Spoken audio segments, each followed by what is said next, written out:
You're good. Good evening. Welcome to the show. Tonight we're going to be talking about our kids have a drug problem. They get drug around everywhere. Get it? So here we are. We've been asked a question on how do you get things done, being a new parent and having a young child or young children, and how do you make things work? How do you get stuff done? So, Mom is going to explain some stuff. We're going to try to prod and drag some stuff out of her to get her to speak to you guys tonight. So, I do have to point a couple things out. Why are you grinning? Because we want to say Happy Easter to all of you. I do. I want to say Happy Easter, but obviously my wife has forgotten which holiday it was. So in her case, Merry Christmas. And then if you look behind me right here, where's it at? In the camera. It's messing me up. Right there. It's a Christmas photo. So Merry Christmas, Tiff. It's that mom brain, I guess. You know, no, sometimes it's chilly today. This sweatshirt's cozy. So here we are. So when I say our kids have a drug problem, they get drug around literally everywhere. We rarely do anything that doesn't involve our kids, right? Mm-hmm. We have implemented a date night each week, and that lasted about a month, right? When's the last date night we had? It's not my fault. No comment. So it is a struggle to find date time and stuff sometimes, and we do get pretty busy. But our kids are always with us. We always take them, or we always make arrangements for them to be with us in some form or fashion.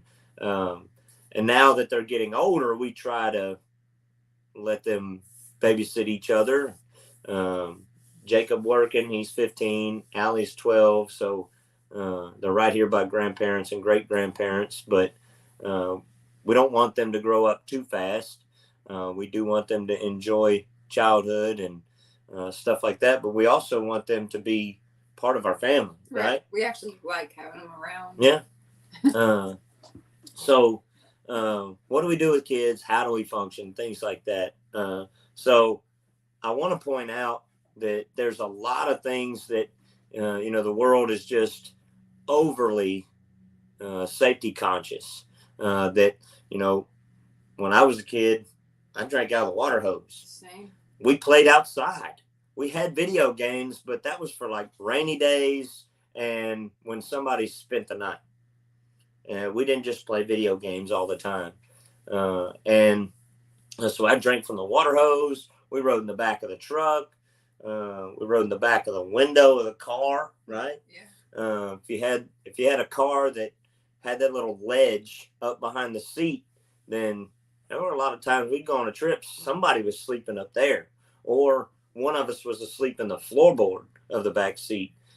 We rarely buckled up. And if you can see my shirt, obviously 1981, I'm a vintage edition. So when I was brought home from the hospital, we didn't have these fancy car seats. I mean, we didn't even have TV. We had poverty TV. We never, even until I moved out, had cable or satellite or anything in my house. So the one thing that we looked forward to was every Saturday night as a family, religiously, we sat down and watched Touched by an Angel and Walker, Texas Ranger. That was like the highlight. Right? That's the only TV I ever watched. Well, we had cable growing up for a little while, and I just wasn't allowed to watch MTV. That was off limits for us. But then, the TV also had to be off no later than 10 p.m. And, my parents wanted us to get some sleep. And then if I spent the night with a friend, we still didn't necessarily watch MTV all night, but, we would stay awake. We would stay out all night long. We would roam the neighborhood and stuff. It wasn't as crazy as things are today. So moving on, There's so much safety conscious, so much safety involved in everything. Like, don't get your kids out in the sun, or like, don't leave the house, and keep your kids sheltered. And then there's always the extreme of both sides, right?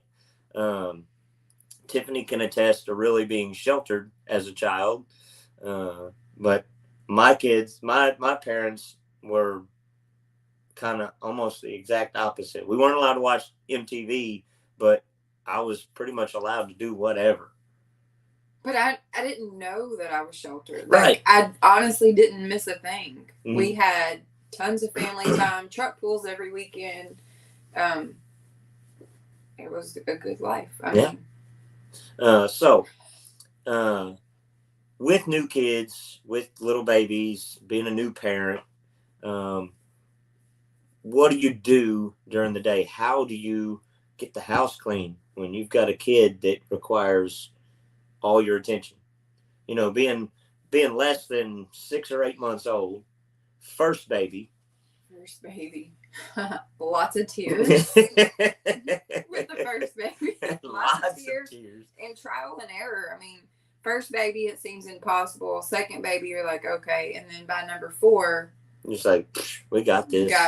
So by number 4, baby number 1's helping out. Maybe. Right? Change that kid's diaper. You're old enough now. I don't know how close together you have them, I guess. Right. So, like, in the whole thought process of how do you get things done. So you're a mom, you try to take care of the child, number 1, but then take care of you while dad's away at work. How do you clean the house? How do you take a shower? Well, how do you get some mom time? Right. Newborn stage is easy because they sleep a lot. So you just shower, put them in a bouncy seat in the bathroom if you're worried about them, or bring a baby monitor, whichever. What was the other ones? Clean the house. Mm-hmm. That's tough because you're so tired when they're so little, but still they sleep a lot. I didn't need that much sleep, so mm-hmm. I mean, you just got to take advantage of your time. You got to use your time wisely. But then if you have that needy child that doesn't nap a lot, Jacob Lane, oh my gosh. Hey, I've done so much stuff with a baby strapped to me. Mm-hmm. When they're tiny, strapped to the front. When they're bigger, strapped to the back. Mm-hmm. I just do life like I would normally do life. Just so did baby strapped to me. It didn't end your life, right? You didn't stop being Tiffany when you had a child. You didn't just go from Tiffany to mom and you had no life anymore, right? No, I mean, it changed a little. Like, some things as a mom, you just have to not necessarily give up. You just have to kind of put them on hold. So this mom likes hunting and fishing and outdoorsy stuff that I had to wait until baby was a little bit bigger. And even now the hunting thing is out because, I mean, you're going to go sit in a deer stand with a 2-year-old? I mean, maybe for pleasure, but you're not going to see anything. You're not going to shoot anything for real. But your life didn't just change entirely. You didn't give up Tiffany. You didn't give up everything that you knew to be a mom, right? So it's not like you cried yourself to sleep at night thinking, what do I do because I'm a mom now, right? It's not like I just sat down in the house and like, okay, this is my life now. I just sit in the house all day, every day. You have to choose. You have to choose that, life is going to be a different than what it was. It's going to be a little more difficult. It's going to be a little more difficult because you have to do things with another human that you actually have to protect. Jacob. Yes, sir. Peek your head in. Say hello. Hi. Anyways, that's the what do I call him? What? The difficult child. The difficult child. When he was a baby, he's good now. So what's your encouragement for the new parents that are struggling to function because maybe their child's not sleeping, or maybe their child is flip-flopping, getting their days and nights mixed up, and it's causing tension and stress everywhere else? What's your encouragement for them? My encouragement is don't feel guilty about taking naps, and also don't feel guilty about needing you time and asking your spouse, husband, to take over for a little bit. Just be like, babe, I need a break. Be dad for a little while, Yeah, right? be dad. Be dad. Right, Yes. right. So when we look at this whole situation, we think, okay, well now we're in the springtime, so now we got to squeeze in with everything else going on, and the child. We also now have to squeeze in all the outdoor stuff because the weather's getting nicer, but also that comes with the responsibility of cutting the yard, weed eating, things like that. Or if you have a garden, you have to take care of the garden. But what if you have a needy child? Again, where do you put the child? On your back. Strap them if he's to big you. enough, he, she, I don't know why I keep saying he, baby, if your baby is big enough. Because you keep reverting back to Jacob. Yeah. Jacob had to be strapped to you. Yeah. But anyways, strap baby to you. Or also with number 4, we had what we call baby jail. Yeah. Which was, when he was smaller, a playpen, but then it was like a baby jail. Like, it was bigger than a playpen. It was plastic panels that screwed together and made like this corral. It's like for small sheep. Hey, it worked, whatever. So we just put out in the yard somewhere. Yeah. Or on the carport, wherever close by where we could hear him. Make sure he couldn't get to anything. You know, you got to have the safety stuff in place these days. Right.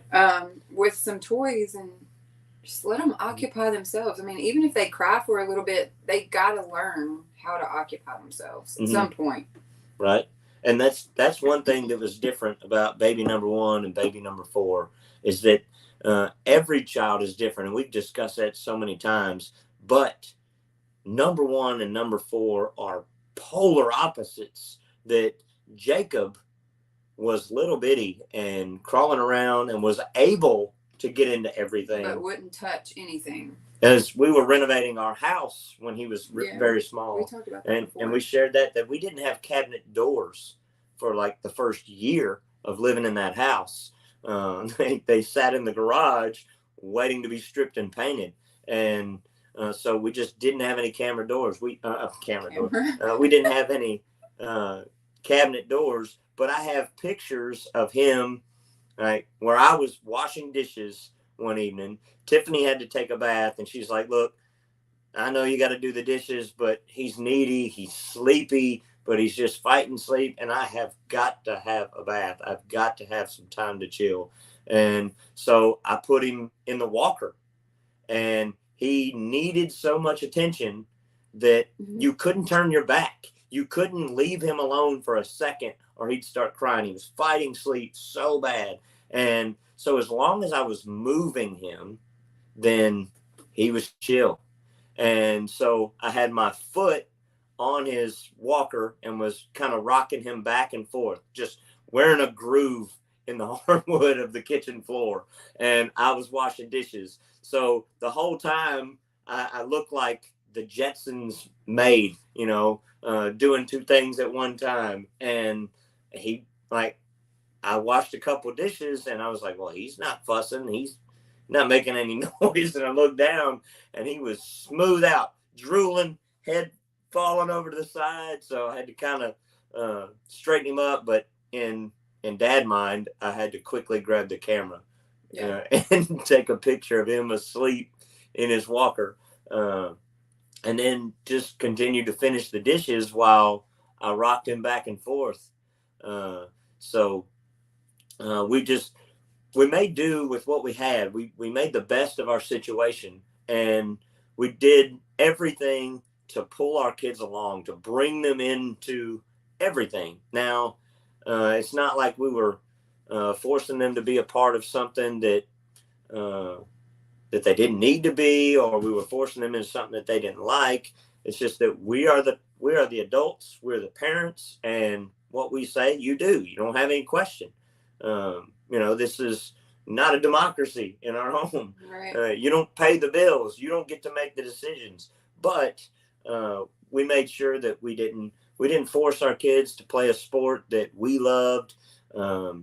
We gave them full opportunity to sit down and evaluate a situation. Like, okay, because your friends are playing a sport, is that why you want to play? If you want to play, that's fine. you can play. So in the sports side of everything, Jacob ran cross country for 2 years, and then he was done with it, right? Mm-hmm. He was getting better, and it looked like he really could have done something. Probably could have actually really turned into a long distance runner, and maybe could have ended up with a scholarship. But it wasn't something he loved to do after 2 years. So, okay, you want to try something else? That's fine. So we let him play basketball, and somebody in the room loves basketball, right? Mm-hmm. So wouldn't it have been your dream to see your son kind of follow in your footsteps to play basketball and go to college and play basketball? You know, what did you force him to do anything? Mm-hmm. I'm doing all the talking here. You have to pay attention. You always do all the talking. Yes, it would have been great, but no, I'm not gonna force it. But he played. And I'm not upset at all. Right. And honestly, how long did he play? He played 2 or 3 years. 2 years. I mean, and honestly, he wasn't that great. So. But he wasn't terrible. He wasn't terrible, but. He started several games. He actually got a good bit of playing time. He wasn't the all-star. He wasn't the best of the team, but he wasn't just riding the bench. Right. But we didn't allow that to turn into our dream for him. So we made sure that it wasn't something that he was just going to make a quick decision and say, hey, I don't want to play, and then regret it. Or he didn't want to play and we forced him to continue. So we allow our kids to make the same decision for what they want to do. We have 2 that are in Taekwondo right now.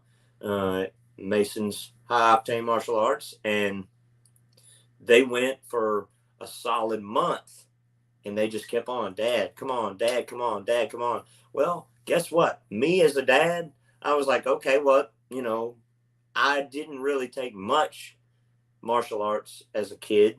I did a little, and then I had a best friend that was always using his self-defense moves on me. Like, hey, man, let me show you what I learned today. Wham! And then I end up on the floor.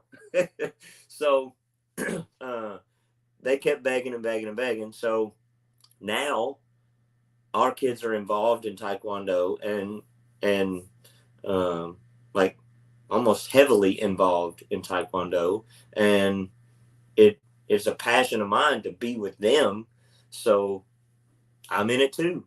And we have a great time. And maybe before too long, when the youngest one turns 3 and we give him a little bit of time to adjust and get through that terrible 2s, terrible 3s situation, then we might get him involved.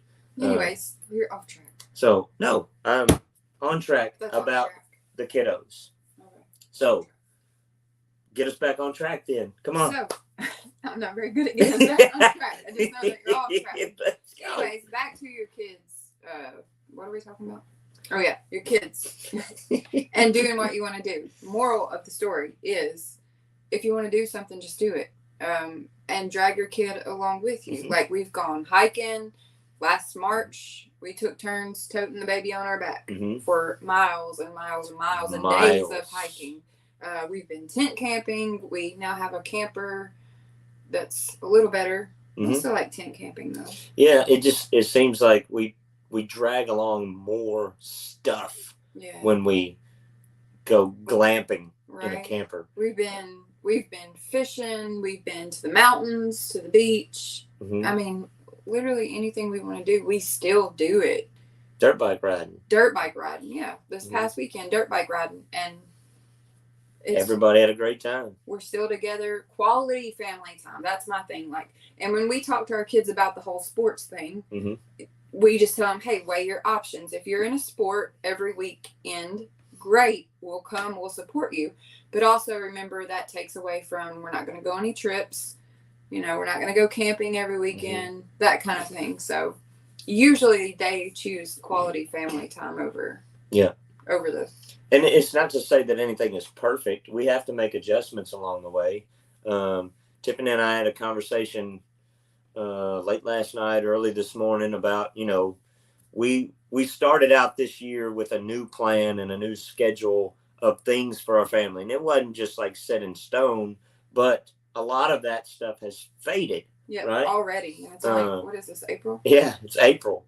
So just like New Year's resolutions, everybody is good with them for about 3 to 4 weeks, and then they just fall away.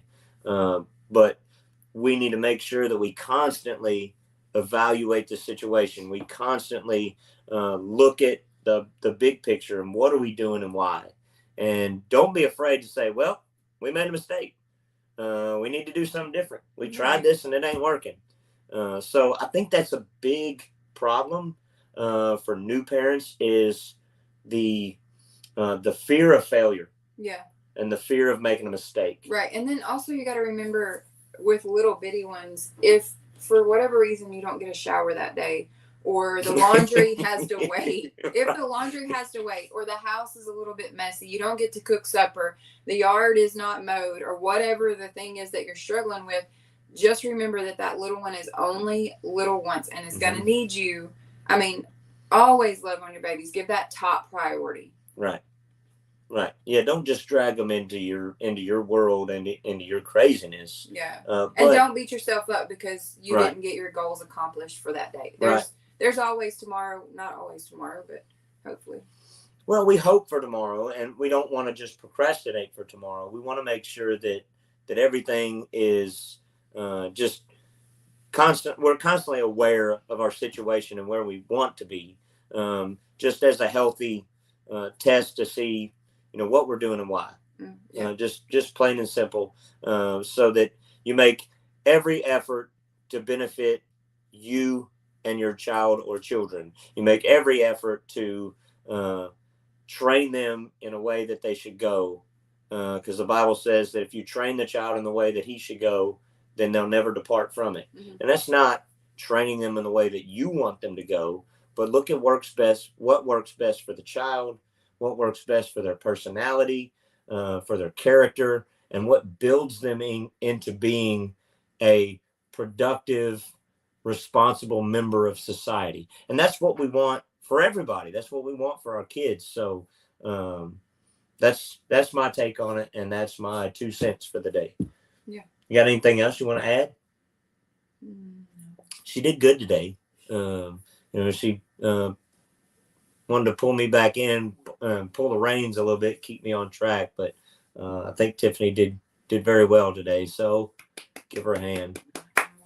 I think she's getting better.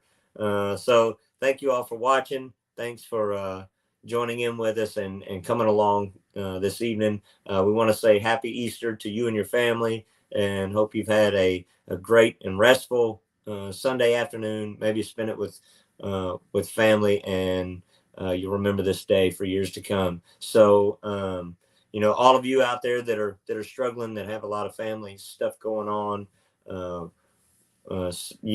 don't just think you have to contact us for show ideas or stuff to talk about content wise.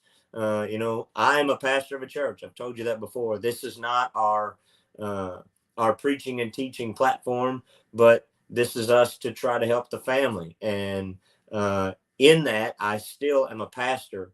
And so you have our email address. So here we are live at outlook.com. Send us your prayer requests, and I will be praying. Tiffany will be praying, and we don't share your information with anybody. So it would be confidential. If you're struggling with some things, let us know. Let us know how to pray for you. That is one thing that we can really do that would benefit you in the long run, above and beyond everything else. Sometimes we giggle, we laugh, we joke, but the serious side of it is that Jesus Christ is the answer. And no matter what, he'll always be there when everybody else turns their back. Yep. Right. Mm-hmm. And we celebrated Resurrection Sunday. So we just extend that to you to say happy Easter, and y'all have a great and wonderful evening. And we hope you have a great week as well. Thanks for watching. Anything from you? Nope. Peace out. Love, peace, and chicken grease, folks.